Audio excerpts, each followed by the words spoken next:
건강에 좋은 음식이나 습관 같은 걸 좀 얘기해 주시면 너무 좋을 것 같아요. 다들 그냥 어렸을 때부터 많이 들어보셨던 게 당근 안 먹으면 엄마가 너 당근 먹어야 눈 좋아진다. 시금치 먹어야 눈 좋아진다. 이런 얘기 다 들어보셨을 것 같은데요. 사실 어떤 식품을 열심히 먹는다고 해서 눈이 정말 밝아지냐 라고 물으신다면 그건 제가 장담 드릴 수가 없습니다. 그러나 눈 건강을 평균적으로 유지하는 데 있어서 중요한 영양소가 있는 것은 사실이에요. 눈이라는 기관은요. 아주 미세한 신경 조직과 혈관 조직 기관이거든요. 그래서 눈 건강에 좋은 영향을 보려면 진짜 말초까지 영양이 충분히 공급이 되어야 된다는 뜻이기도 해요. 그래서 평균적으로 좋은 영양 상태를 가지고 있어야 되는 건 너무 당연하고요. 그리고 눈 건강에 특별히 강조하고 싶은 영양소가 요즘 많이들 영양제로 챙겨 드시는 뭐 루테인이나 제아젠틴 같은 경우도 뜨는 영양소이지만 전통적으로는 비타민 A, 오메가3 그리고 각종 비타민, 미네랄 같은 아주 미량 영양소들 그런 것들이 잘 밸런스가 합쳐져서 눈 건강에 영향을 미치게 되죠. 그러면 비타민 A에는 눈에 어떤 영향을 미치나요? 비타민 A 자체는 내 눈의 전반적인 건강을 보호하는 역할을 해요. 우리 왜 예전에 기억을 더듬어 보시면 가정가사, 요즘은 그 뭐라고 부르나요? 가정가사 아니고 무슨 과목이 있지 않을까? 중학교, 고등학교에? 기술과정. 기술과정, 다음 세대, 가정가사 다음에 실과, 지금 저 아저씨들 실과, 네, 기억하시죠? 뭔가 하여튼 그런 시간에 무슨 영양소가 부족하면 무슨 증상이 온다라는 게 있었는데 비타민 A가 부족하면 무슨 증상이 온다고 했더라? 야맹증. 그쵸. 야맹증이 온다고 했단 말이야. 야맹증이라는 증상이 뭐예요? 밤에 잘 안 보이는 거거든요. 그러니까 결론적으로는 비타민 A가 부족하면 눈이 정상적으로 보여야 하는 작용을 못하게 된다라는 뜻인 거예요. 그 말 돌려서 생각해보면 비타민 A가 제대로 대사가 되고 내가 충분한 비타민 A를 섭취를 하고 있어야만 내 눈 건강에 좋은 영향이 있다라는 뜻이기도 하겠죠. 비타민 A의 대표가 될 수 있는 식품들은 또 어떤 게 있을까요? 비타민 A는 크게 식물성 재료에서부터 섭취할 수 있는 비타민 A랑 동물성 재료에서 섭취할 수 있는 비타민 A로 나눌 수가 있어요. 식물성 재료에서 섭취할 수 있는 비타민 A는 베타카로틴이라는 고유의 이름을 가지고 있고 단호박편을 참고하세요. 베타카로틴이라는 식물성 재료에서부터 오는 식물성 비타민 A는요. 내가 섭취하고 나면 내 몸속에서 활성형 비타민 A로 변신하게 되고 그 활성형 비타민 A로 변신을 해야만 내가 비타민 A를 섭취했을 때 노리는 효과를 체내에서 다 누릴 수가 있고요. 동물성 비타민 A 자체는 애시당초 활성형 비타민 A에 해당을 하기 때문에 변신을 하는 과정이 필요하지는 않지만 동물성 비타민 A가 가지고 있는 강력한 비타민 A로서의 효과 외에 식물성 재료가 가지고 있는 고유의 장점들이 있잖아요. 베타카로틴과 활성형 비타민 A를 같이 선택하시는 건 굉장히 중요하죠. 색깔이 뚜렷한 채소에 베타카로틴이 많다고 말씀드렸잖아요. 녹황색 채소들, 뚜렷한 주황색을 내는 채소들, 전구체에 해당하는 베타카로틴이 많고요. 동물성 재료 중에서는 간, 순대 먹으러 가면 간 주시죠? 그 간이 비타민 A의 집합체입니다. 그래서 예전에 몸이 아주 허약해서 눈의 건강에까지 완전히 안 좋은 영향을 끼치게 되는 상태로 허약해진 아이들에게는 간을 먹이기도 했었어요. 정말 아주 강력한 영양이 농축되어 있는 재료에 해당하고요. 간에 비타민 A가 많고 달걀 노른자에도 비타민 A가 많죠. 그런 재료들을 잘 섞어서 드시면 좋습니다. 간을 그러면은 생으로 먹기도 하고 익혀서 먹기도 하잖아요. 네네, 똑같습니다. 효과는 똑같아요? 네, 같습니다. 같은데 비위가 약하거나 혹은 아주 프렌들리한 모양새는 아니잖아요. 힘들어하시는 분들은 익힌 것도 충분히 좋아요. 오메가3에는 대표적인 음식이 어떤 게 있을까요? 오메가3는 불포화 지방산의 대표적인 종류죠. 그래서 오메가3가 많은 재료는 등푸른 생선류, 고등어, 삼치 그런 데 오메가3가 많고요. 식물성 기름에서도 오메가3를 섭취를 할 수가 있어요. 오메가3가 눈 건강에 무슨 좋은 영향이 있어? 라고 하시면 우리가 눈이 뻑뻑해요 라고 말씀하실 때 뻑뻑해요 라는 증상을 말씀하시지만 왜 뻑뻑한가에 대해 생각해보면 눈물샘 자체가 부드럽게 윤활이 안 돼서 뻑뻑한 경우들이 있는데 오메가3가 그런 데 좀 도움이 되죠. 아까 말씀하셨던 기타 소량 영양소, 비타민 C, E, 아연, 네. 셀레늄 이런 거는 또 어떤 지금 PD님이 읊으신 그 영양소들의 공통점은 이름이 다 다르고 화학적으로 생긴 모양새도 다 다르지만 강력한 항산화 영양소들이죠. 눈도 늘 외부에 노출되어 있는 기관일 뿐 아니라 나이가 들수록 눈도 산화 스트레스에 계속 강력하게 노출이 되거든요. 항산화 영양소를 충분히 섭취하시는 것은 눈 건강에 아주 중요하죠. 대표적인 식품이 어떤 게 있을까요?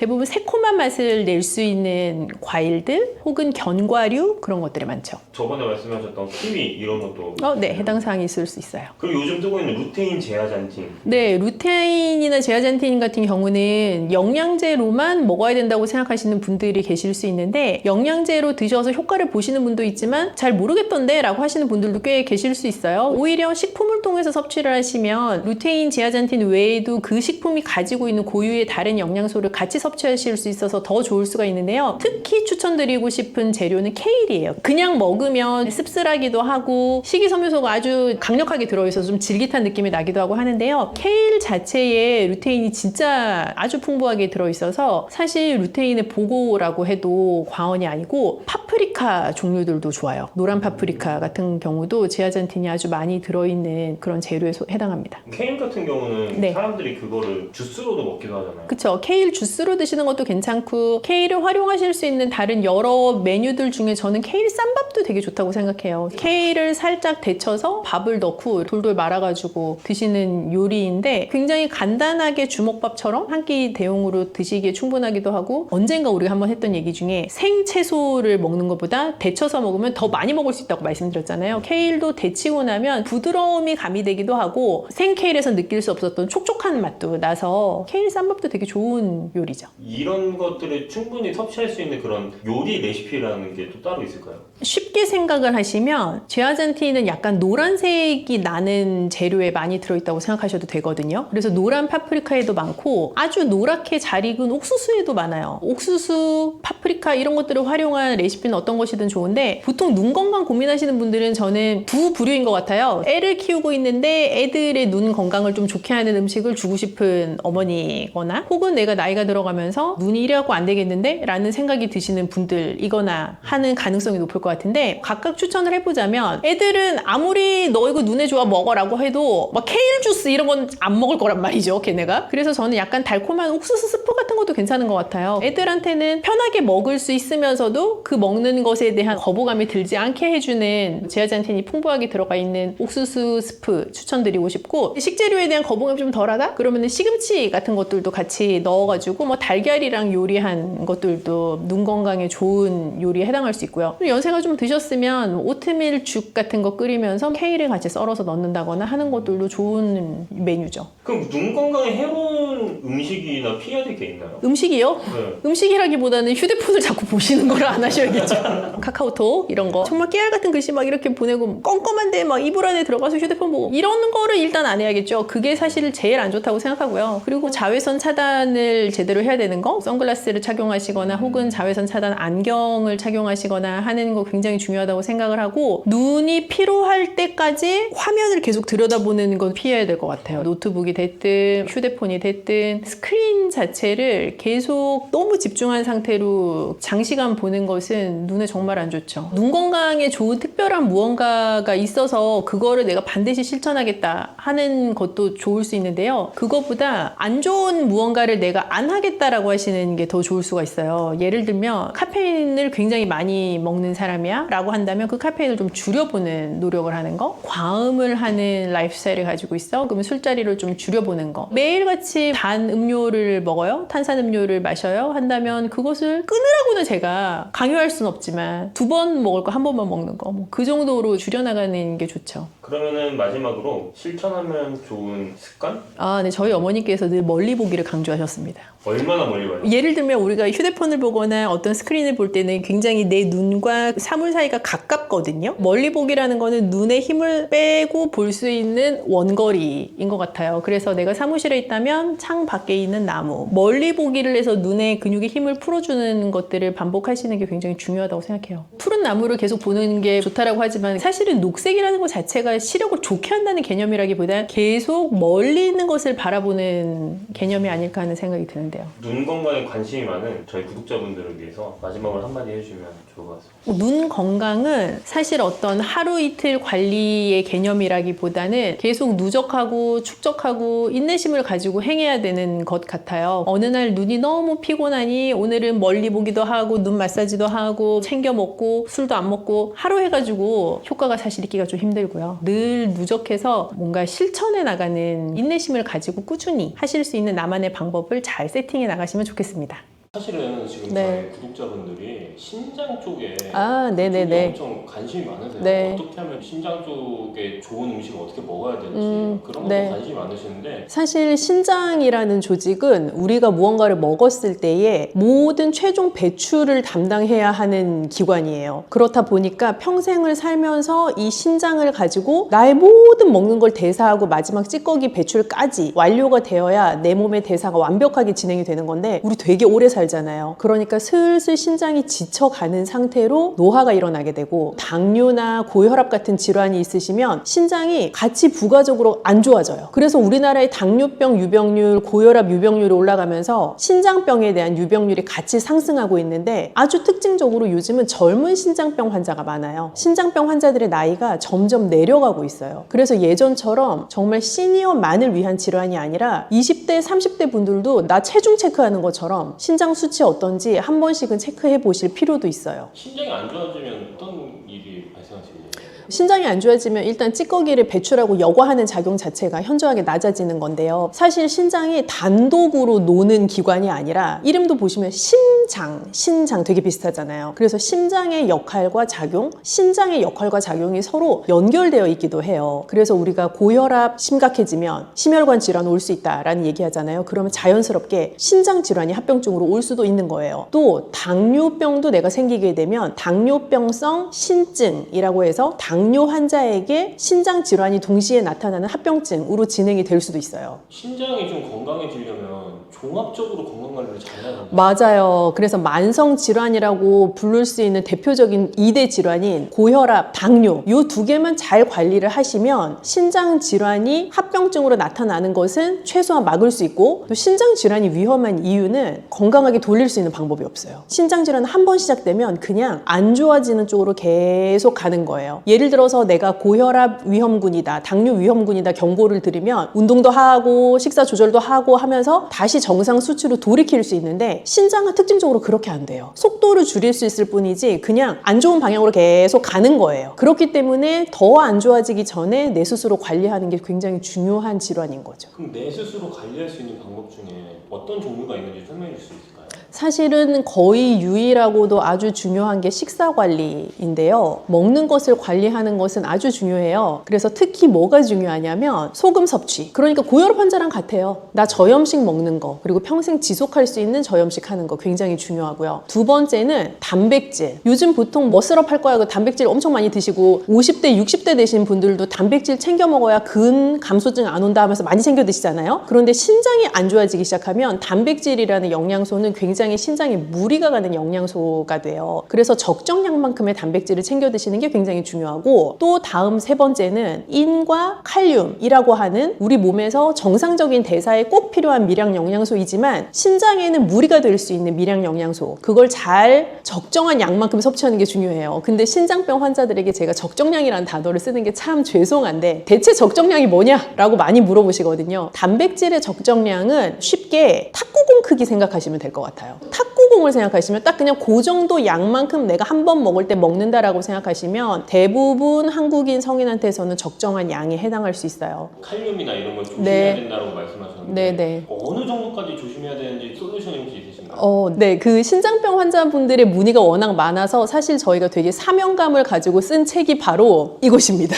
이게 뭔가요? 콩팥병을 이기는 매일 밥상이라는 책인데 사실 콩팥이라는 게 우리 신장을 부르는 순우리말 이름이거든요. 그래서 콩팥병을 이기는 매일 밥상 보시면 사실은 이 콩팥병이라는 게 제가 이긴다라는 표현을 썼지만 엄밀히는 장기적으로 관리를 하면서 나랑 평생 같이 가는 상태예요. 저는 심지어 질환이라고도 딱히 부르고 싶진 않아요. 콩팥병의 상태를 잘 관리하면서 갈 수 있는 방법을 이 책에서 여러 가지 조언을 드리고 있는데요. 콩팥병을 진단을 받으시게 되면 저는 꼭 기억하셔야 될 가장 중요한 게 여태까지 내가 알고 있었던 내 몸에 좋다고 생각했던 것이 나에게 이제 더 이상 좋지 않을 수도 있다라는 생각을 하셔야 돼요. 왜냐하면 단백질 여태까지 되게 중요하다고 생각하셨죠? 견과류 맨날 좋다고 몸에 챙겨 드셨죠? 흰밥보다 잡곡밥 더 좋다고 생각하고 챙겨 드셨죠? 빵도 뭐 심지어 흰빵보다 잡곡이 들어간 빵이 좋다고 생각하고 드셨을 텐데 등등 이러한 것들이 콩팥병 환자에게는 반대로 적용하셔야 돼요. 단백질도 소량씩 잘 나누어서 적정량 드셔야 되고 견과류, 인칼륨이 많아서 그렇게 안 챙겨 드셔도 되고요. 잡곡밥도 칼륨이 많아요. 그래서 흰밥이 낫고요. 빵을 선택하실 때도 잡곡빵보다 오히려 흰빵이 나을 수 있어요. 그리고 채소류도요. 너무 많이 먹으시면 애매해요. 애매하다 함은 우리 나물 몸에 좋다고 막 열심히 많이 드시잖아요. 신장병 환자는 나물 많이 드시면 칼륨 함량이 너무 높아서 오히려 신장에 무리가 갈 수 있어요. 그렇게 내가 여태까지 알던 건강한 식생활에 대한 상식을 한번 뒤집어야 되는 이벤트가 바로 신장병을 진단받는 그 순간입니다. 사실은 물에 빠진 고기는 고기로 취급 안 한다는 분들 많으시지만 신장병 진단 받으시면 구워 먹거나 볶아 먹거나 이런 조리법보다 사실 물에 빠진 게 훨씬 좋아요. 고기도 물에 삶아 드시는 게 좋고요. 그럼 뭐 우리나라식으로 치면 보쌈이나 수육이나 그런 메뉴들이 이제 해당할 수 있겠죠. 그래서 기름기가 없는 부위를 선택하셔서 잘 삶아서 드시는 조리법이 좋고, 채소도요 볶아가지고 먹고 하는 것보다 물에 좀 데쳐서 담가 놓았다 그랬다가 한번 살짝 저염으로 묻혀서 드시는, 그게 물에 담그는 과정에서 칼륨의 수용성이기 때문에 많이 용해돼서 나가거든요. 그래서 그렇게 드시는 게 좋아요. 그러면 양념 같은 것도 좀 조심해야 되겠어요? 네, 양념은 무조건 저염입니다. 저염이라고 하면 맛없겠다 그런 생각 많이 하시고 사실 맛 없어요. 그렇게 저염으로 드시면. 그런데 이 맛을 어떻게 살릴 수 있느냐가 사실 핵심이고 기술이잖아요. 저염이라고 하면 우리가 많이 쓰는 소금, 간장, 된장, 고추장 이런 무슨 장으로 끝나는 거 많이 안 쓰는 게 저염인데, 그럼 뭐 딴 거를 써야 맛있을 거잖아요. 그래서 권장할 수 있는 게 좋은 식초, 레몬즙, 좋은 카레가루, 염분이 낮지만 나의 입맛에 또 다른 킥을 줄 수 있는 양념을 쓰시면 좀 맛있게 식사를 하시면서도 또 동시에 저염으로 즐길 수 있는 방법이 돼요. 좋은 식초가 어떤 게 좋은 식초, 제가 이렇게 말씀드리면 좀 배신감이 느껴지실 수 있지만 모든 좋은 식재료는 사실 가격과 비례하거든요. 비쌀수록 좋다는 예, 식초는 사실 비쌀수록 좋은데, 비쌀수록 좋다라는 것도 잘 생각을 해보셔야 되는 것이 무조건 비쌀수록 좋은 게 아니라 뒤에 성분을 보았을 때 추가적으로 당이 포함되어 있거나 무언가 이걸 인공적으로 발효를 했거나 하는 거 말고 자연 발효로 끝까지 나한테 전달될 때까지 추가적인 당의 애돈 없이 나온 식초가 좋은 식초죠. 그럼 발사믹 같은 게 좋은 예시가 될 수 있나요? 발사믹도 종류가 굉장히 많아서 모든 발사믹이 방금 제가 말씀드린 기준에 해당하는 것은 아니고요. 그래서 자연 발효된 식초를 찾아보겠다라고 생각하시면 좋을 것 같아요. 그럼 마늘은 어떤가요? 마늘은 좋은데, 마늘이 또 제가 좋다고 말씀드리면 막 하루에 한 줌씩 드실까봐 이게 또 감이 너무 좋다고 말씀 못 드리는데, 모든 건 적정량이라고 말씀드렸잖아요. 우리가 곰이 사람 되려고 마늘 먹는 거 아니기 때문에 적정량을 드시는 게 일단 중요해요. 한 번 드실 때 한 2쪽, 3쪽 정도는 괜찮을 것 같아요. 그리고 생마늘 드시면 속이 아리는 분들이 있어요. 마늘의 성분 중에 속을 좀 자극할 수 있는 성분이 있기 때문인데, 신장병 앓으시는 분들 중에서는 식사하는 재미가 없다라고 말씀하시는 분들이 많으시거든요. 그만큼 가려야 되는 식재료가 많기 때문인데, 마늘도 좋다고 해서 생마늘 막 이렇게 드시면 그렇지 않아도 약간 식욕과 밥맛이 떨어진 상태에서 더 속이 불편하실 수가 있어요. 그래서 약간의 올리브유 같은 데 잘 구워서 드시는 것도 방법일 것 같아요. 콩팥을 좀 잘 관리하고 싶으면 네. 절대 피해야 되는 음식도 있을 것 같아요. 절대 피해야 되는 것은 우선 너무 가공이 많이 된 거. 이거는 사실 콩팥병 환자뿐만 아니라 모든 현대인이 일단 절대 피하면 좋은 것 중에 하나인데요. 왜냐하면 가공이 많이 됐다는 것은 그냥 내가 상상해 볼 때 공장에서 많은 프로세스가 진행된 거를 피하겠다라고 생각하시면 돼요. 만약에 당근을 먹겠다? 그럼 밭에서 농부 아저씨가 기르고 그거를 캐서 유통하는 업자가 마트까지 갖다 놓으면 내가 먹는 거잖아요. 얘는 공장에 안 들어간단 말이에요. 그런데 무슨 햄 이러면 뭘 잡아서 갈아서 모든 과정이 공장에서 다 진행이 되고, 중간중간 이 햄을 좀 더 빨갛게 보이게 하기 위한, 혹은 더 맛있게 보이게 하기 위한, 더 반짝거리게 하기 위한 각종 첨가물들이 들어가잖아요. 그래서 그런 공장에서 벌어지는 단계가 최소화된 것이 사람한테 좋은데, 그것이 특히 신장병 환자한테는 더 그래요. 그래서 가공식품이나 초가공식품은 우선 피해 주시면 좋을 것 같아요. 고칼륨 식품은 슬프지만 녹색 잎채소는 고칼륨 식품입니다. 그래서 나물을 만들어 먹을 수 있는 모든 채소는 우선 고칼륨이라고 생각을 해주시면 좋을 것 같아요. 그래서 고칼륨 채소이지만 사실 내 몸에 필요하고 먹어야 되잖아요. 그렇기 때문에 저희가 권장드리는 방법은 채소를 사서 찬물에 1시간 정도 이렇게 담궈 놓고, 그러면 이 칼륨이 수용성으로 용해되고 또 다시 한번 나물 조리하듯이 데쳐요. 그러면 끓는 물에서 다시 한번 칼륨이 용해가 돼요. 그 상태에서 저염 양념으로 살짝 묻혀 드시는 것은 고칼륨인 채소를 중칼륨이나 저칼륨으로 바꿀 수 있는 방법이 돼요. 음료는 색깔 짙은 음료는 피한다고 생각하시면 돼요. 예를 들어서 콜라 이런 색깔이 진하잖아요. 그런 음료들은 인 함량이 높아요. 음료도 공장에서 나오는 제품이잖아요. 공장에서 나오는 제품들은 대부분 인이라는 영양소가 여러 첨가물에 많이 들어가 있기도 하기 때문에 인 함량이 높아요. 그래서 가공식품이 인 함량이 높은 것처럼 공장에서 나오는 다양한 종류의 음료들도 인 함량이 높은 경우가 많은데, 특히 색깔이 짙은 탄산음료일수록 그럴 수 있다라고 생각하셔도 거의 무방할 것 같아요. 제로는 대체당을 썼다 뿐이지 똑같습니다. 그래서 제로 음료도 신장병 환자한테는 좋지 않습니다.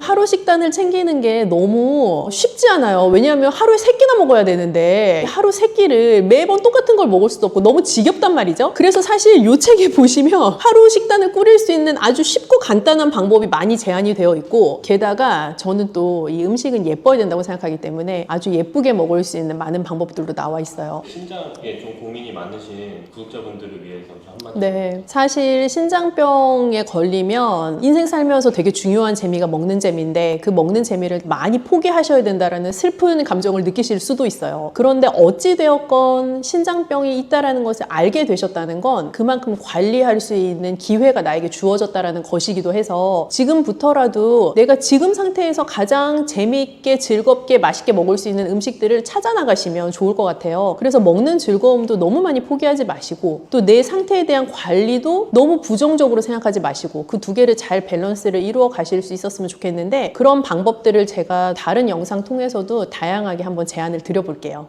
등산 갈 때 꼭 오이를 꼭 챙겨가요. 그쵸. 수분 보충. 그 오이에 대한 효능을 좀 많이 궁금해하세요. 오이요. 네. 대표적인 다이어트. 오이 자체는 중량 대비 칼로리가 엄청 낮아요. 수분이 많은 채소이기 때문에, 그리고 당도 거의 함유되어 있지 않고요. 섬유소 들어있고 수분이 대부분, 그리고 다른 것들이 다 비타민 C 같은 걸로 채워져 있어서 오이 다이어트 하시는 분들 꽤 많을 텐데, 여름에. 그 오이에 대해서 네. 그 피부 건강, 해독에도 좋다는 얘기가 있어요. 사실은 수분을 충분히 섭취하는 게 해독에는 굉장히 중요한데, 맹물을 먹으라 그러면 많이 못 먹어요. 그런데 오이를 좋아하시고 사랑하시는 분들한테 오이를 뭐 하루에 2개 드세요? 3개 드세요? 어렵지 않게 드시거든요. 그러면서 수분을 또 충분히 받아들이게 되기도 하고, 그럼 자연스럽게 해독 효과, 뭐 붓기를 빼는 효과 같이 나타날 수 있죠. 다이어트로 연결되기도 하고요. 그러면 오이의 대표적인 효능 5가지만 좀 찍어서 얘기해 주세요. 5가지. 일단 붓기 제거. 왜 붓기 제거인가요? 충분한 수분. 충분한 수분 때문에. 네, 그게 되게 중요해요. 그래서 뭔가 내가 뭐 물을 많이 마시라고 하는데 좀 맹물 먹기 힘들어요 하시는 분들 각자의 방법이 있으실 거예요. 예를 들면 뭐 레몬수를 드시는 분도 계실 테고, 보리차를 생수 대신 드시는 분도 계시고 다양할 텐데, 오이를 드셔도 돼요. 굉장히 충분한 수분을 공급받을 수 있는 채소에 해당해요. 그래서 붓기 제거 일단 중요하고요. 수분 공급에서 따라 나오는 해독작용, 뭐 거기에서부터 연결되는 다이어트, 그게 3대 효과라고 생각하는데요. 그리고 만약에 오이 껍질을 깨끗하게 세척해가지고 드실 수 있다면, 오이 껍질은 속보다 섬유소가 훨씬 많거든요. 그래서 섬유소도 같이 먹을 수 있고, 그럼 당연히 장 건강에도 도움이 되겠죠. 레몬수랑 보리차도 이렇게 비교를 해주셨어요. 네. 근데 제가 듣기로는 레몬수도 다이어트에 효능이 그렇게 좋다고 들었었는데, 오이랑 레몬수를 비교했을 때는 어느 게 좀 더 좋다고 볼 수 있을까요? 그런 비교하는 질문 많이 물어보시는데, 그게 제가 레몬수가 좋다, 뭐 오이가 좋다라고 사실은 딱 대답할 수는 없고요. 이거는 그렇게 생각하시면 돼요. 우리나라 사람들이 요즘 오이에 대해 불호인 분들이 많으세요, 꽤. 오이 안 드시는 분들은 뭐 토마토도 안 드시고 수박도 안 드시고 이제 그런 경우가 많은데, 오이 안 드시는 분들한테는 당연히 오이 먹으라 그래서 효과가 없겠죠? 그럼 본인의 방법을 찾는 거죠. 근데 나는 뭐 위장이 안 좋아, 위가 좀 예민하고 불편해 하시는 분들은 또 레몬수가 괜히 자극적일 수 있죠. 그래서 나한테 맞는 걸 찾아가시는 게 중요한 거죠. 좀 위장이 안 좋으신 분들은 그 레몬수 대신 오이로 다이어트를 하시는 게 좋고. 네, 그렇게 생각하실 수 있죠. 네. 만약에 오이 알러지나 오이를 좀 불호하시는 분들은 레몬수를 드시면서 또 그럴 수 있죠. 제가 듣기로는 그 체온 조절에도 도움이 된다고. 체온 조절이요. 근데 네. 보통 이제 여름에 막 덥고 무덥고, 아까 산에 가는 얘기도 하셨는데, 막 무더울 때 등산 가고 하면 굉장히 열이 빠르게 오른단 말이죠. 이제 그럴 때 예를 들어 이온 음료나 스포츠 음료 혹은 생수를 마셔서 내 몸의 체온을 급격하게 다운시키는 것보다는 오이처럼 약간 중화된 방법으로 체온을 조절하는 게 더 권장되기도 하거든요.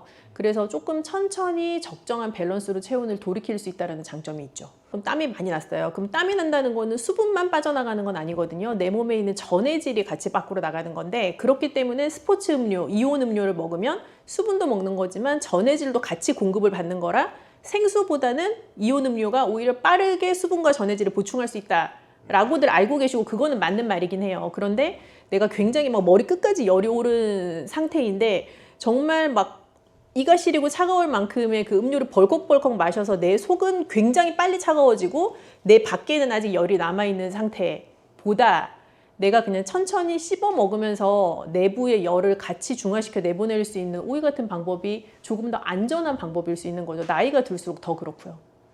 그렇게 되면 약간 심장마비나 그런 쪽으로도 올 수 있는 건가요? 아주 심각하면 그럴 수 있겠죠. 오이 껍질에는 네. 혹시 어떤 효능이 있는지 좀 구체적으로 말씀해 주실 수 있어요? 오이 껍질이 더 진하고 오이 속은 좀 희끄무레하잖아요. 네네. 그래서 오이 껍질에 굉장히 영양소가 어떻게 보면 밀집되어 있는, 그 색깔로부터 오는 항산화 성분의 영양소가 밀집되어 있다고도 볼 수 있는데, 아마 고등학교, 중학교 시간, 생물 시간에 다 엽록소 뭐 이런 거 들어보셨을 거예요. 네. 그래서 그거 이제 클로로필이라고 부르는 건데요. 오이 껍질에는 클로로필이 굉장히 많아요. 그래서 농약 문제 때문에 이제 껍질을 보통 벗기고 요리를 하시기도 하고 뭐 반쯤 벗기기도 하고 하시는데, 뭐 식초물이나 그런 데다가 담궈놨다가 하시게 되면은 너무 뾰족뾰족한, 어떤 오이에 따라서 이 뾰족뾰족한 게 있기도 하잖아요. 그런 것만 잘 제거하시면 껍질 같이 섭취하시는 거 언제든지 권장드리죠.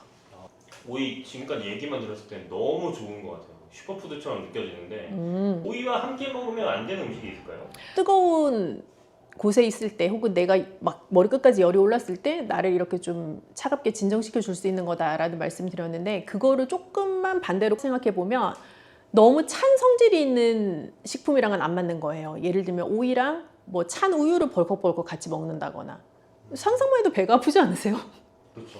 그렇게 먹는 건 별로 안 좋고, 오이랑 당근을 같이 먹는 게 무슨 치명적이어서 안 좋은 게 아니라 서로 가지고 있는 영양 성분 사이에 약간 상충이 일어날 수도 있어요. 그런데 내가 얘랑 얘를 같이 먹으니까 정말 내 몸에 별로야, 이렇게까지 느끼려면 한 트럭씩 먹어야 돼. 그렇게까지는 아니지만 어쨌든 영양 성분 상의 작용으로 봤을 때는 오이랑 당근을 같이 먹는 게 썩 뭐 좋은 밸런스는 아니다. 그 정도로 생각하셔도 될 것 같아요. 근데 이걸 어떻게 생각하셔야 되냐면, 이제 음식의 성질에 있어서 차다라고 하는 거는 음식 자체가 차갑다, 뭐 음식 자체가 뜨겁다, 그런 개념이라기보다는 내 몸에 들어왔을 때 찬 성질을 가지고 있다로 이해를 하셔야 되는데, 이제 말씀하신 것처럼 오이 냉국을 예를 들면, 우리가 오이 냉국 만들 때는 식초도 들어가게 되고 뭐 미역 같은 재료도 같이 들어가고 양파 같은 것도 뭐 슬라이스해서 들어가기도 하고, 그래서 오이의 찬 성질을 보완해 줄 수 있는 다른 재료들이 같이 들어가요.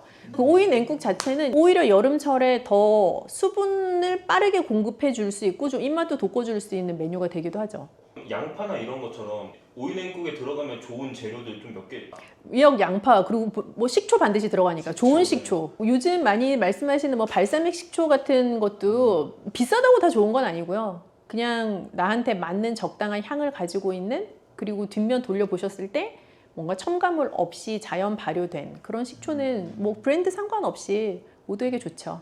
레몬수는 사실은 마시면 나중에는 배가 고플 것 같은데, 근데 이것도 말하자면 다이어트를 하려면 너무 많이 먹으면 안 될 텐데. 레몬수도 다이어트에 도움이 되고 오이를 먹는 것도 다이어트에 도움이 되는 건 사실인데, 이제 질문의 핵심은 레몬수를 먹으면 배가 꺼져서 후속적으로 음식을 더 많이 먹게 되지 않냐, 뭐 이제 그런 심도 있는 질문이었던 것 같아요.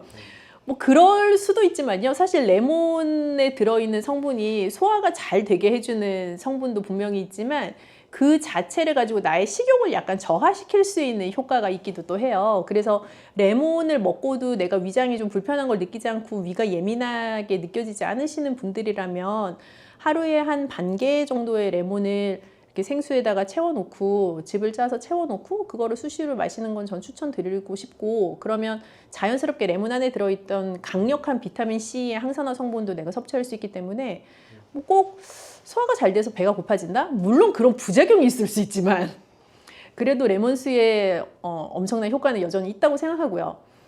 레몬수보다 나는 오이파야 하시는 분들은 오이를 많이 먹어서 열량을 과다 섭취하여 다이어트에 도움이 안 된다라고 생각하시려면 정말 한 2트럭 드셔야 돼요. 오이는 거의 열량이 없는 채소라고 생각하시면 돼서 오히려 과량의 오이를 먹었을 때 나타날 수 있는 문제는 뭐 설사가 난다거나 하는 이슈가 차라리 생길 수가 있죠. 이게 과열량을 섭취하게 되는 확률은 거의 없고요. 그래서 오이를 뭐 내가 하루에 몇 개까지 다이어트 할 때 먹어도 되냐? 그럼 제가 여기서 30개까지 드셔도 됩니다. 이렇게 말씀드릴 수는 없고 뭐 하루에 한 양심적으로 한 3개 정도까지 되지 않을까. 왜냐하면 사실 이제 나이가 들수록 나타나는 공통 문제 중에 하나가 변비거든요. 그래서 변비 환자에게 우리가 일반 젊은 성인들이 먹고 약간 복통과 설사를 유발할 수도 있는 그런 재료를 주어서 화장실을 잘 가게 해도 되냐, 굉장히 위험한 발상이에요. 그래서 변비라는 게 여러 이유에서 비롯될 수가 있는데 우선 노년기에 찾아오는 변비의 이유는 크게는 2가지예요. 이제 식사량 자체가 많이 줄어서 내가 위에서 먹어야 밑으로 내려갈 게 있는데 이제 그렇게 할 만큼 밀어내 줄 수 있는 게 없어서 변비가 오기도 하고, 2번째는 모든 소화기관은 결국 근육의 작용이에요. 그래서 내가 근력 자체가 점점 빠져나가기 때문에 이제 소화를 이게 꿈틀꿈틀거리면서 시켜줄 수 있는 힘이 많이 딸리게 되고, 그래서 변비가 올 수가 있거든요. 그 2가지 이유 모두 다 사실은 어찌 보면 자연스러운 노화의 과정이기는 한데, 변비라는 건 굉장히 괴롭죠. 그러나 뭔가 배탈을 유발할 수 있을 것 같은 뭐 찬우유 이런 거를 먹고 화장실에 가야지, 그건 되게 위험해요. 그래서 전혀 권하지 않습니다. 우리 어릴 때는 요즘은 뭐 마스크팩 같은 게 많지만 그때는 너도 나도 얼굴에 오일을 붙이고 있었는데. 그렇죠. 아주 훌륭한 질문입니다. 한 3주 동안 다뤄야 되지만 이제 피부 건강과 먹는 것에 대한 얘기를 또 해야 되거든요. 예전에 이렇게 얇게 오이 썰어가지고 이렇게 붙이고 있고, 뭐 엄마들이 화들짝 놀라서 일어나면 오이 막 떨어지고 막 이런 그 시절에 말이죠. 그 오이 팩이 정말 좋아요. 왜 좋은데? 라고 하실 텐데요. 일단 오이 냉장고에서 나왔잖아요. 시원하잖아요. 그 슬라이스 얇게 하면 얼굴에 탁 붙거든요. 시트지처럼. 그래서 일단 내 얼굴에 올라있는 이 열을 다운시키는 데 굉장히 도움이 되고, 뭐 당연히 얼굴 열이 이렇게 내려가니까 사람 기분이 좋아지지 않겠어요? 그러니까 오이의 상큼한 냄새도 나면서 얼굴 열도 좀 내려가고 이 피부에 즉각적인 수분 공급도 되는 것 같고 하니까 기분이 당연히 좋죠. 그래서 여러 이 마스크팩들도 보면 뭐 여기에 뭐 콜라겐이 들어있어요, 뭐 각종 비타민 C, 비타민 A가 들어있어요, 그런 류의 마스크팩들이 많은데 사실 다 들어보면 그 영양소란 말이죠. 그거를 내가 얼굴에 붙이고 있는 게 좋으냐, 내가 먹는 게 좋으냐라고 하면 단연코 2번입니다. 예를 들면 내가 콜라겐을 얼굴에 붙이는 게 좋냐, 뭐 콜라겐을 크림으로 바르는 게 좋냐, 아니면 콜라겐이 들어있는 음식을 먹는 게 좋냐라고 하면 노리는 효과는 같거든요. 내 피부에 콜라겐이 채워지기를 원하는 효과인 건데, 내 얼굴에 붙이고 있다고 해가지고 그 콜라겐이 내 피부 밑에 콜라겐을 필요로 하는 곳까지 내려가는 건 아니에요. 근데 먹는 것도 결국에 어떻게 생각하면 마찬가지 아니야? 라고 생각하실 수 있지만, 먹는 것은 피부에 붙이고 있는 것 대비해서는 훨씬 대사라는 과정이 있기 때문에 결국 내가 원하는 목표를 조금 더 잘 달성할 수 있게 하는데 도움이 되죠. 몸에 안 좋은 거를 안 먹는 게 더 빠를 수 있어요. 술, 탄 거, 뭐 기름진 거 뭐 이런 거. 그럼 박사님 붙이고 먹고 2개 다 하시나 보네. 저는 오일 좋아해요. 여름에 많이 먹는 재료 중에 하나예요. 당뇨 환자들이 과일 먹는 거 피하잖아요. 그 질문을 진짜 많이 하시는데, 세상에 과일이 엄청 많잖아요. 몇십 종류, 몇백 종류 되잖아요. 그러면 그 내가 당뇨 환자라고 진단받고 나면 그 세상의 모든 그 맛있는 과일을 다 먹으면 안 되냐라고 생각을 하실 수가 있는데, 몇 가지를 좀 주의를 하신다면 당뇨 환자도 맛있게 재밌게 즐겁게 과일을 즐기실 수 있어요. 그 이유를 보면, 당뇨를 진단받았어? 그럼 나는 당 섭취라는 것 자체에 주의를 해야 해. 맞는 말이에요. 과일, 달콤하지. 당이 많아. 당의 밀집체야. 그래서 과일은 먹으면 안 돼. 그렇게 생각하는 의식의 흐름을 가지고 계신 경우가 많단 말이죠. 근데 일부 과일은 들어있는 당 자체가 굉장히 빨리 나에게 영향을 미칠 수 있는 과일도 있지만, 어떤 과일은 그 당 자체가 그렇게 많이 포함되어 있지 않아서 내가 그냥 편안하게 즐길 수 있는 과일 종류도 있어요. 예를 들어 볼까요? 내가 양 조절이 좀 쉽지 않은 과일은 일단 피해야 돼요. 어르신들 포도 되게 좋아하시는 분들 많으시거든요. 그러면 앉은 자리에서 막 한 송이도 좋고 2송이도 좋고 드신단 말이에요. 홍시 뭐 한 10개 드신단 말이지. 수박 좋아하시는 분들 막 반통도 드시고 한단 말이죠. 그렇게 먹는 양의 제어가 안 되는 과일, 내가 어떤 과일에 그런 반응이 있는지를 생각해 보시면 돼요. 그런 과일은 일단 내가 너무 좋아하는 과일이긴 하지만 내가 먹는 양이 제어하기 힘들면 그거는 조금 피하시는 게 좋아요. 좀 먹으면 좋은 과일 몇 개 픽을 해주실 수 있을까요? 일단 요즘 들어서 추천을 드리고 싶은 거는 블루베리. 블루베리. 그 생 블루베리 국산은 정말 비싸요. 냉동 블루베리 한번 추천드려 봅니다. 왜냐하면 그 냉동 과일도 보통 과일이 가지고 있는 영양 성분은 거의 다 가지고 있고요. 또 유통을 하는 과정에서 뭐 걔가 다른 생과일이랑 다른 거 아니야? 라고 생각하실 수 있지만 뭐 프레시한 거냐 냉동이냐의 차이만 있을 뿐 괜찮아요.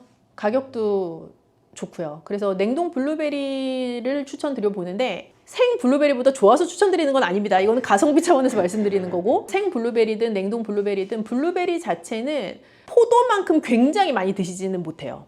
포도가 훨씬 단맛이 강하거든요. 블루베리보다. 그래서 알알이 블루베리가 좀 더 작기도 하고 그래서 블루베리는 약간 적당량 드시기에 좋은 과일일 뿐 아니라 그 자체가 가지고 있는 아주 짙은 보라색이 가지고 있는 항산화 성분이 또 많이 있어서 또 추천할 만한 과일이기도 하고요. 그러면 항산화 성분이 많이 네. 들어있으면 인체에 어디에 좋나요? 그런 거? 모든 만성 질환은 일단 산화 스트레스를 제거하는 것이 중요하기 때문에 그 항산화 성분이 많은 거는 만성 질환의 예방과 관리에 있어서 매우 중요하죠. 그래서 짙은 색깔을 가지고 있는 과일 채소는 좋다라고 말씀을 드리는 것도 그 항산화 성분이 극대화되어 있는 재료이기 때문에 그렇죠. 이제 그런 면에서 블루베리 추천이고 그것도 과일이냐라고 하실 수 있지만 뭐 아보카도 한번 살짝 추천드려 봅니다. 아보카도는 일단 당이 거의 없습니다. 그래서 그 뭐 과일이다 아니다 뭐 이렇게 따진다기보다는 아보카도 무슨 맛으로 먹는가라는 의구심을 가지실 수 있는데 맞아요. 잘 익은 아보카도는 그 고유의 아보카도가 가지고 있는 그 풍미가 사실 엄청나거든요. 그래서 잘 으깨서 스프레드처럼 쓰셔도 좋고 뭐 마요네즈 대신 아보카도 스프레드를 쓰셔도 좋고요. 그래서 열량을 조금 덜 섭취하면서도 당도 섭취하지 않고 나에게 좋은 영양소는 섭취할 수 있는 그런 또 좋은 과일이기도 하죠. 아보카도는 불포화 지방산이 많아요. 네. 그래서 아보카도 자체가 어떤 분들은 약간 땅 위에서 나는 버터다 뭐 이런 말씀도 쓰시는데 그거는 아보카도의 크리미한 질감 때문에 하시는 말씀이기도 하지만 뭐 지방산을 가지고 있는 과일이라는 점에서 또 그렇게 생각할 수도 있죠. 그럼 블루베리, 아보카도 이 두 가지 나머지 한 가지는 또 뭐가 있을까요? 그리고 뭐 껍질째 먹을 수 있는 과일 사실 추천인데 뭐 그렇게 생각하면 복숭아는 별로 추천드리고 싶지 않습니다. 복숭아를 사랑하시는 분들은 그 양 제어가 잘 되지 않는 대표적인 과일 중에 하나라고 저는 생각을 해요. 그럼 자두는 어떤가요? 자두요. 자두도 뭐 저도 한 20개씩 먹을 수 있기 때문에 별로 좋지 않습니다. 키위 추천드려볼게요. 키위요? 네, 키위는 이렇게 말씀드리면 설득이 되실까? 그 우리가 고기를 엄청 연하게 할 때 보통 파인애플이나 키위를 이렇게 잘 강판에 갈아가지고 재워둔단 말이죠. 그 갈비할 때. 그지? 갈비할 때 이제 그거를 우리가 고급 용어로 연육 고기를 연하게 하는 효과를 이제 노리기 위해서 그런 과일을 쓰는 건데 그러면 그 과일들은 왜 고기를 연하게 하는가? 그 고기를 연하게 하는 효소를 가지고 있기 때문인 거예요. 그래서 고깃집에 가서 이제 잘 식사하고 나면 뭐 약간 뭐 파인애플이 됐든 뭐 키위가 됐든 약간 새콤한 과일을 내주시는 경우가 있는데 그건 내가 고기 먹은 게 잘 소화가 되라고. 키위 자체는 비타민C가 진짜 많기도 하고 섬유소도 많아요. 그래서 당뇨 환자도 좀 편하게 즐기실 수 있고요. 키위 진짜 좋아한다고 하시는 분들도 막 앉은 자리에서 5-6개 드시지 않아요. 그래서 그렇게 그냥 양 조절이 좀 쉽게 되는 과일이면 좋을 것 같아요. 네, 골드 키위가 그 그린 키위보다는 조금 더 달고 실제로 당 함량도 더 높기는 하고요. 좀 양을 제어하기도 조금 힘들 것 같기도 하죠. 웬만하면 그린 키위로. 저는 그렇게 추천드리고 싶어요. 약간 이 확실한 맛이 있는 것이 좋은데요. 요즘 과일들은 고유의 맛이 좀 사라지고 다 같이 그냥 평준화된 단맛이 나는 경우가 많은 것 같아요. 스테비아, 토마토 이런 네, 거. 그런 거는 뭐 인공적으로 그렇게 만들었으니까 더 그런데 예전만큼 배도 시원한 맛이 없어지고 뭐 사과도 옛날만큼 막 이렇게 상큼한 맛이 없어지고 귤도 달기만 하고 새콤한 맛은 없어지고 뭐 그런 경우들이 많거든요. 그래서 어떻게 보면 골드 키위는 그린 키위보다는 그런 의미에서는 현대인의 입맛에 더 맞는 키위라는 생각이 들어요. 근데 과일 자체가 본연에 가지고 있는 맛이 확실한 게 저는 더 좋다라고 생각을 하기 때문에 또 그런 의미에서도 저는 좀 그린 키위 파이기도 하네요. 참외요. 참외 씨를 같이 먹냐, 과육만 먹냐에 따라서 약간 차이가 있을 수가 있어요. 참외를 이제 정말 좋아하시는 분들은 참외 씨를 먹어야 진정한 참외 러버다라는 말씀을 하시는데 그 이유는 실제로 참외 씨가 입안에서 걸리는 것 빼고는 단맛도 더 많이 나고 좀 즐겁단 말이죠. 그 재료 자체가. 근데 참외를 왜 먹냐라고 하시는 분들은 특히 그 씨는 왜 먹냐라고 말씀을 하신단 말이에요. 그래서 그 씨를 이렇게 다 발라내고 먹는데 그러면 그게 무나 참외나 똑같다라고 주장하시는 분도 계시고 맞아요. 다양한 의견을 이제 주시죠. 그래서 참외 자체는 뭐 혈당을 올리는 과일이다 아니다 이제 그런 거를 떠나서 참외를 진짜 좋아하셔도 다시 말씀드리지만 한 번에 2개, 3개 드시진 않거든요. 그래서 그런 면에 있어서는 양 조절이 쉬운 과일이죠. 그리고 과육이 좀 단단한 과일이잖아요. 이제 맞아요. 씨 부분을 빼면요. 그래서 과육이 단단하면서 더 아울러서 껍질까지 먹을 수 있는 과일이면 사실 더 좋아요. 예를 들면은 차라리 사과처럼. 사과는 껍질을 깨끗이 세척하면 우리가 껍질을 먹는 것도 익숙한 과일이잖아요. 근데 참외를 진짜 좋아해도 참외 껍질까지 먹는 경우는 잘 없단 말이죠. 맞아요. 그래서 단단한 과육을 가지고 있고 껍질채 먹을 수 있으면 사실 제일 좋죠. 과육이 단단하거나 껍질채 먹을 수 있는 거. 그런 과일이 아무래도 양 조절하기도 쉽고요. 또 껍질에서부터 오는 섬유소의 건강한 효과도 노려볼 수 있고 섬유소가 많다는 거는 혈당을 천천히 올린다는 뜻이기도 해요. 과일을 먹을 때 좀 주의해야 할 섭취량이나 시간, 뭐 조리 팁 같은 게 아, 일단 공복의 과일은 추천하지 않습니다. 우리가 뭐 공복의 사과는 의사보다 낫다 이런 말도 하죠. 근데 그런 케이스는 당뇨도 없고 내가 그냥 평상시에 아주 건강한 식생활을 잘 하고 있고 내가 사과 하나를 공복에 즐기는 것이 건강 습관으로 잘 자리를 잡으신 분들에게는 여전히 추천이에요. 뭐 건강하신 분들이요. 그런데 당뇨 진단받고 나서 공복에 과일을 먹게 되면 공복이라는 것은 배가 비어있는 상태인 거예요. 내 위장이 비어있는 상태. 그래서 실컷 잤어. 한 8시간 잤어요. 그러면 뭐 8시간 자기 직전에 뭐를 드시고 주무시진 않았을 터이니 뭐 한 12시간, 11시간 이상 위장이 이제 비어져 있는 상태인 건데 그 상태에서 과당을 가지고 있는 과일을 탁 하고 섭취하게 되면 아주 빠르게 혈당 피크를 탁 올라갈 수 있는 혈당 스파이크. 계기가 돼요. 네, 그래서 뭐 혈당 스파이크를 꼭 그린다라기보다는 빠르게 혈당을 상승시킬 수 있는 요인이 되기도 해요. 그래서 공복의 과일은 피하시면 좋겠고 식사와 과일이 별개라고 생각하시는 것보다 오히려 그냥 과일이 식사의 일종이라고 생각하시는 게 혈당 관리에는 더 맞을 수 있어요. 물론 뭐 과일을 간식으로 먹고 하면서 조금 약간 나른한 그런 시간대에 좀 프레시함도 스스로 주기도 하고 하는 그런 효과는 사실 노릴 수는 없지만 우리가 당뇨 관리 차원에서 본다면 과일을 별도의 시간에 떼어놓고 먹는 것보다 오히려 식사의 부분이라고 생각하시는 게 더 수월하게 혈당 관리할 수 있기도 해요. 참외 같은 거를 반찬으로 만들어서 먹기도 하잖아요. 유독 과일을 반찬화 시켜서 먹는 거는 이제 여름 과일에 많다고 생각이 돼요. 뭐 예를 들면은 참외를 그렇게 뭐 무쳐서 먹거나 혹은 참외 깍두기 같은 형태로 먹을 수도 있고요. 또 단단한 복숭아도 사실 복숭아 깍두기를 해서 먹으면 꽤 맛이 괜찮아요. 그리고 수박도 뭐 흰 부분을 가지고 또 무쳐서 먹기도 하고 등등 여름 과일을 반찬으로 활용하는 케이스들이 꽤 있는데 그런 것들을 보면 여름에 약간 입맛이 좀 떨어지고 좀 색다르게 즐기고 싶고 내 스스로 입맛을 돋구고 싶고 하는 욕구가 누구나 가지고 있는 또 욕구 중에 하나거든요. 그래서 과일의 맛들을 좀 이용해서 그렇게 다양한 방법으로 활용을 하시는 것 같아요. 그래서 그걸 뭐 식사의 일부로 과일을 편입시키세요. 그러니까 아 그래? 그럼 내가 과일도 반찬으로 만들어 먹어야지. 이런 개념이라기보다는 그냥 내가 자연스럽게 그냥 내 몸이 그런 새로운 방법들을 계속 탐색하고 모색해 나가는 거죠.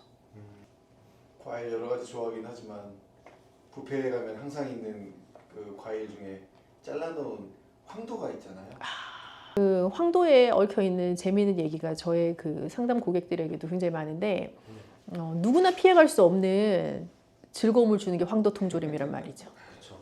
이 황도 통조림은요 당뇨이신 분들한테는 죄송하지만 평생에 다시 드시면 안 돼요.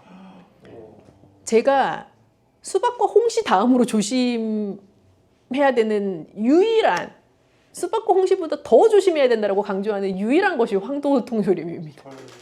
그러면은 백도는 괜찮냐라고 물어보시지만 다 똑같습니다. 그것은 복숭아이기 때문에 그런 게 아니라 통조림이기 때문에 그래요. 우리가 통조림, 병조림, 뭐 잼 이런 거 할 때 공통적으로 당이 엄청 들어가거든요. 그 반짝반짝하잖아요, 이거. 블링블링하죠. 그래서 그렇게 통조림 되어 있는 혹은 잼으로 만들어진 그런 과일은 당뇨 환자분들한테는 사실 이런 표현 제가 잘 안 쓰지만 정말 쥐약입니다. 과일도 하루에 먹으면 좋을 적정량이라는 게 있을까요? 과일을 뭐 딱 그렇게 말씀드리기는 사실 어려운 것 같아요. 근데 우리가 이제 일반적으로 이 현대인의 일상생활 가운데 무슨 과일 한쪽이라고 하면 생각나는 크기가 대강 있잖아요. 네. 그죠? 네. 수박 한쪽이라고 했는데 막 이만한 거를 생각하시지 않으시잖아요. 그래서 그 한쪽 이제 기준으로 보면 2쪽 정도 적당해요. 사실 더 드셔도 당장 무슨 일이 일어나는 건 아니에요. 근데 사람이란 이게 입이 한번 터지기 시작하면 끝이 없기 때문에 맞아요. 그래서 제가 계속 지금 이 과일 편에서 강조드리는 게 나 스스로 양을 제어하기 힘든 과일은 좀 피하시라라고 말씀드리는 게 그 감당이 안 되거든요. 그래서 어떤 것이든 한 번에 드실 때는 2쪽 정도가 적당하다. 뭐 하루에 한 2번 정도까지는 괜찮겠다라는 일반화된 것으로 생각해 보자면 그 정도로 표준화해 볼 수 있을 것 같아요. 물 먹는 거나 수박 먹는 거나 별 차이가 없을 것 같은 느낌인데 수박 자체는 그러니까 모든 우리가 입으로 먹는 모든 재료는 어찌 되었든지 간에 혈당이라는 것에 영향을 미치게 돼요. 그 이유는 혈유 안에 들어있는 포도당의 농도 정도란 말이죠. 그러면 내 이 혈관 안에 피가 돌아다니는 거기에 포도당이라는 게 늘 일정한 농도를 가지고 유지가 돼야 돼요. 그거를 우리가 고급 용어로 항상성이라고 불러요. 내 몸에 늘 일정하게 유지되어야만 하는 성질. 예를 들어 체온. 우리 뭐 애 열나요? 51도? 아니잖아요. 굉장히 작은 범위 내에서 열이 나고 저체온증이 오고가 결정이 되거든요. 그래서 사람의 체온도 항상성의 그 범위 내에서 늘 유지가 돼야 돼요. 근데 혈당도 그래요. 혈당도 항상성의 어떤 기준에서 유지가 돼야 되는데 내가 몇 날 며칠을 굶어도 내 몸은 최대한 노력을 해요. 내 혈당의 그 특정한 기준선을 유지할 수 있게 노력을 한단 말이죠. 그래서 내가 자다 깨서 먹지 않아도 내가 아침에 일어나면 저혈당으로 기절하지 않고 건강하게 일어날 수 있는 이유는 밤에 무얼 먹지 않아도 계속 그 혈당의 항상성을 유지하려고 노력하기 때문인 건데 그걸 조금 비틀어서 생각을 해보면 어떤 것을 먹으면 그 항상성의 위배가 될 수 있는 즉 일반적인 혈당의 그 수치를 피크로 올라가게 벗어나게 만들 수 있는 영향이라는 거를 끼칠 수 있단 말이죠. 그럼 어떤 재료는 그걸 아주 급격하게 높게 영향을 미치는 재료가 있고 어떤 재료는 그걸 완만하고 별로 높지 않은 피크를 유도하는 재료가 있을 뿐인 거예요. 그리고 뭐 최근에 연구에 따르면 어떤 똑같은 재료여도 각 개인에 따라서 그 혈당에 영향을 미치는 정도나 범위가 다를 수가 있어요. 그러면 이제 그런 차원의 생각을 해보면 모든 재료에 우리가 특정한 수치를 붙일 수가 있는데 그게 요즘 다이어트 할 때 유행하는 그 GI 지수라는 거예요. 각 재료가 혈당에 어떤 정도의 영향을 미치는가를 이제 수치화해 놓은 것인데 수박은 과일 중에서도 GI 지수가 좀 높은 편에 해당을 해요. 그래서 뭐 그게 수분이 많은데 왜 혈당을 올리냐, 물 마시는 거랑 같지 않냐. 그냥 개념적으로는 그렇게 생각하실 수 있는데 실제로는 혈당을 많이 높일 수 있는 재료에 해당하는 거죠. 그러면은 수박 주스도 안 되겠네요. 수박 주스는 이제 더 빠르게 혈당을 높이죠. 뭐든지 입자를 잘게 할수록 흡수가 빠르게 되거든요. 흡수가 빠르다는 거는 내가 대사가 됐을 때 최종 산물화되는 속도가 빠른 거예요. 그죠? 그래서 무언가 씹어 먹는 만약에 뭐 수박이에요. 똑같은 그럼 내가 씹어서 먹는 그 과육으로 된 수박이랑 얘를 싹 다 갈아가지고 뭐 씨도 없애고 뭐도 없애고 싹 발라놓은 수박 주스는 일단 내가 먹는 속도가 달라요. 벌컥벌컥 먹는 거랑 씹어 먹는 거랑 다르잖아요. 그래서 그런 차원에서 먹는 속도도 다르고 실제 입자가 더 작게 되어 있기 때문에 내 몸에서 흡수되는 속도도 빠르죠. 나의 혈당에 미치는 영향도 훨씬 크고요. 그래서 밥을 먹었을 때와 죽을 먹었을 때도 혈당에 미치는 영향이 달라요. 그래서 이제 적당한 양을 바람직한 속도로 그것이 중요한 거죠. 무엇을 못 먹는 거는 없습니다. 이제 제가 말씀드린 것처럼 황도 통조림만 빼면은 다 일단 드실 수는 있고요. 그 통조림이라는 것은 식품공학에 있어서 아주 중요한 패키징 기술입니다. 그래서 그 통조림이라는 것이 실제로 정말 양산화되기 전에는 그것을 그냥 설탕에다 과일을 재우는 당 절임의 형태였거든요. 그래서 과일을 오랫동안 보존할 수 있는 다양한 방법 중에 뭐 말리기 이런 것도 오래 보존할 수 있는 거죠. 근데 말리기 뭐 이런 거 대신 설탕에다가 집어넣어가지고 맛없는 과일도 좀 더 맛있게 오래 보존할 수 있는 이제 그런 방법이었죠. 그게 지금은 이 현대 문명에서 통조림이라는 제품화가 되었을 뿐인 거죠. 말린 과일도 굉장히 당이 농축되어 있어요. 이제 말린다라는 개념 자체는 그 원재료가 가지고 있는 수분을 날리는 거거든요. 그래서 중량이나 모양새는 이렇게 쭈그러들지만 그 안에 있는 영양 성분이 어떻게 보면 다 날아가는 거는 아니에요. 특히 당 성분 같은 경우는 굉장히 농축돼 있어서 예를 들어서 포도도 달콤하죠. 건포도는 어때요? 달죠. 더 달죠? 감도 달콤하지만 꽃감은 어때요? 훨씬 그렇죠. 그런 농축적인 것들이 들어가 있기 때문에 말린 과일도 당뇨 환자에겐 좋지 않아요. 그럼 망고 말린 거 이런 것도 다 먹으면 안 예, 망고 말린 것은 게다가 그 동남아에서 사오시면 이게 설탕 코팅도 되어 있기 때문에 안 됩니다. 그것은. 이제 과일 선택하실 때 아까 한번 말씀드렸던 걸 다시 이제 종합을 해보면 껍질째 먹을 수 있는 게 더 좋다. 단단한 과육을 가지고 있는 게 좋다. 그거보다 더 중요한 거는 내가 양을 제어할 수 있는 과일을 선택한다.